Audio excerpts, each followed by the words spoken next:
Look around you. There is a world of possibility hiding in plain sight. It's in that splintered pallet behind the hardware store. It's in the broken leg of a forgotten chair sitting by the curb. It's even in the fallen branches after a good, strong storm. Most people see this as trash. They see it as something to be hauled away and forgotten. I see it differently. I see the story etched into the grain. I see the character in every knot and imperfection. This isn't junk. This is the raw material for something truly special. It's a chance to give something a second life. A life more beautiful than its first. Upcycling is a wonderful word. It's not just recycling, where you melt something down to its basic parts. Upcycling is about elevation. It's about taking something considered worthless and, with your own two hands and a bit of spirit, turning it into something of greater value. The challenge is simple, but profound. Can you look at a pile of scrap and see not what it is, but what it could become? The real magic isn't just in the wood, it's in your vision. It's about respecting the material's past while giving it a brand new future. It's an act of creation that honors the tree that once was. Today, I have 3 such pieces of forgotten wood here in my shop. First, a weathered shipping pallet, stained and rough from its travels across the country. Its boards are uneven and stamped with industrial markings. Next, a sad-looking dining chair, missing its seat and with one leg wobbly and cracked. It has good bones, but it has been neglected for years. Finally, a thick oak branch that fell in my yard last winter. Its bark is peeling, and the wood is raw and untamed. Each one is a diamond in the rough, just waiting for a little bit of attention. Preparing these materials is where the journey begins. You don't need a fancy workshop filled with expensive tools. For the pallet, a simple crowbar and a hammer can carefully pry the boards apart. For the chair, some wood glue and a clamp can fix that wobble. A bit of sandpaper, worked by hand, can smooth away the roughest spots on all 3. Cleaning is key. A stiff brush and some soapy water will wash away the dirt and grime, revealing the true color and grain hidden underneath. This is the first conversation you have with the wood. You are listening to it, and it is starting to tell you its secrets. Let's focus on that humble pallet. Once you have the boards separated and cleaned, you see their individual character. Some are darker, some lighter. Some have nail holes that look like little scars, telling a story of their hard-working past. Instead of hiding these imperfections, we will celebrate them. I decided to turn these boards into a coffee table. But not just any table. We are going to create a river table. This technique uses epoxy resin to fill the gaps between the wood, creating a stunning glass-like feature that flows through the piece like water. It's a beautiful way to combine the rustic and the modern. The first step is to arrange the boards. I placed 2 of the most interesting pallet boards parallel to each other, leaving a meandering gap of about 2 inches between their natural, uneven edges. This gap will become our river. To hold the liquid resin, you must build a temporary mold around the wood. I use melamine board for this because resin doesn't stick to it. I carefully seal all the edges with silicone caulk. You must be patient here. Any small leak can create a big mess on your shop floor. This careful preparation is the foundation for a spectacular result. Now for the magic. I mix the 2-part epoxy resin, stirring it slowly to avoid creating too many air bubbles. For our river, I want a deep translucent blue. I add a few drops of blue pigment and a swirl of metallic powder to the resin. This will give the river depth and shimmer, like real water catching the sunlight. Then, I pour the mixture slowly and carefully into the channel between the wood planks. The resin flows into every crack and crevice, locking the pieces together. You watch as the colour fills the void, transforming the gap into a feature of incredible beauty. After the resin cures for a few days, the real reveal begins. I break away the mold and am left with a solid slab of wood and resin. It looks rough at first, but this is where elbow grease comes in. I start sanding. I begin with a coarse grit sandpaper and work my way up to a very fine one. The surface gets smoother and smoother.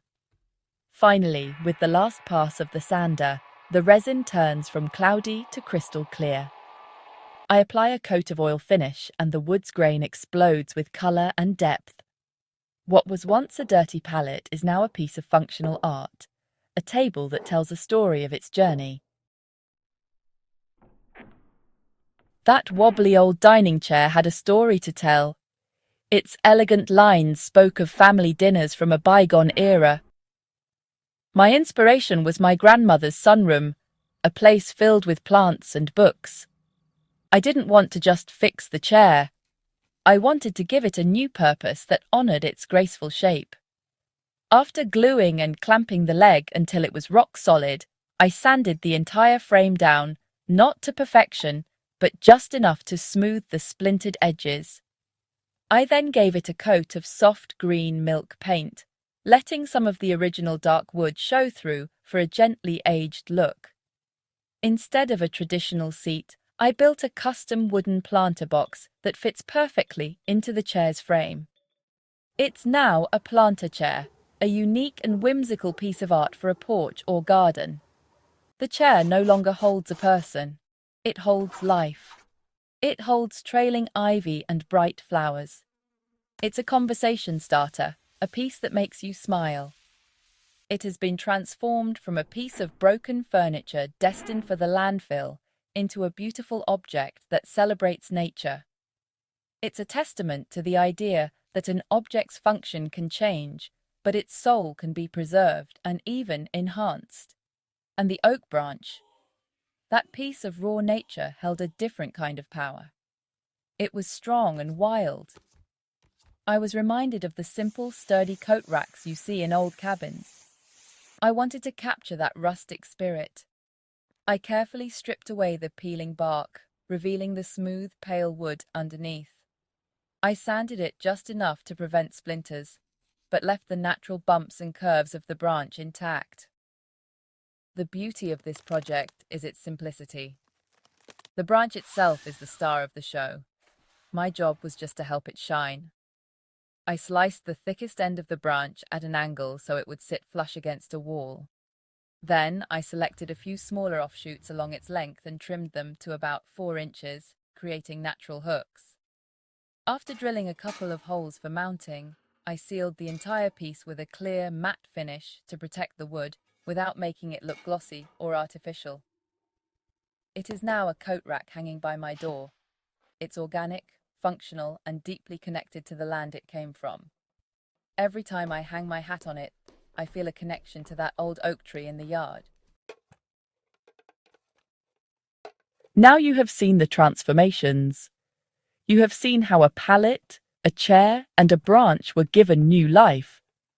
I urge you to look at the world with new eyes. That old fence post, that discarded drawer, that pile of wood scraps from a construction site, they are not trash. They are invitations. They are opportunities waiting for you. The world is full of beautiful materials that have been thrown away simply because their first purpose has ended. Your creativity can give them a second, more meaningful purpose.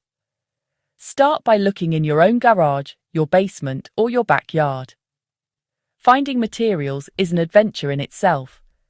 Ask local businesses if you can have their used pallets. Keep an eye out on trash day for furniture that has good bones. Talk to tree trimming services.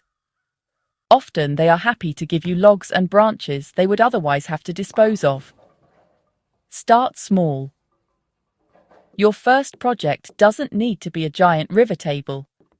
It could be as simple as sanding a small block of wood to become a phone stand, or mounting a few interesting pieces of driftwood on a board to make a key holder.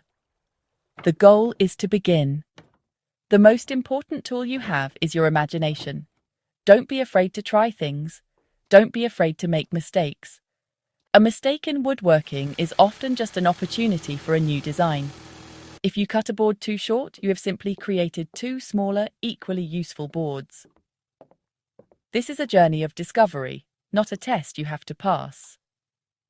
The satisfaction of making something useful and beautiful with your own hands, from materials the world had given up on, is immense.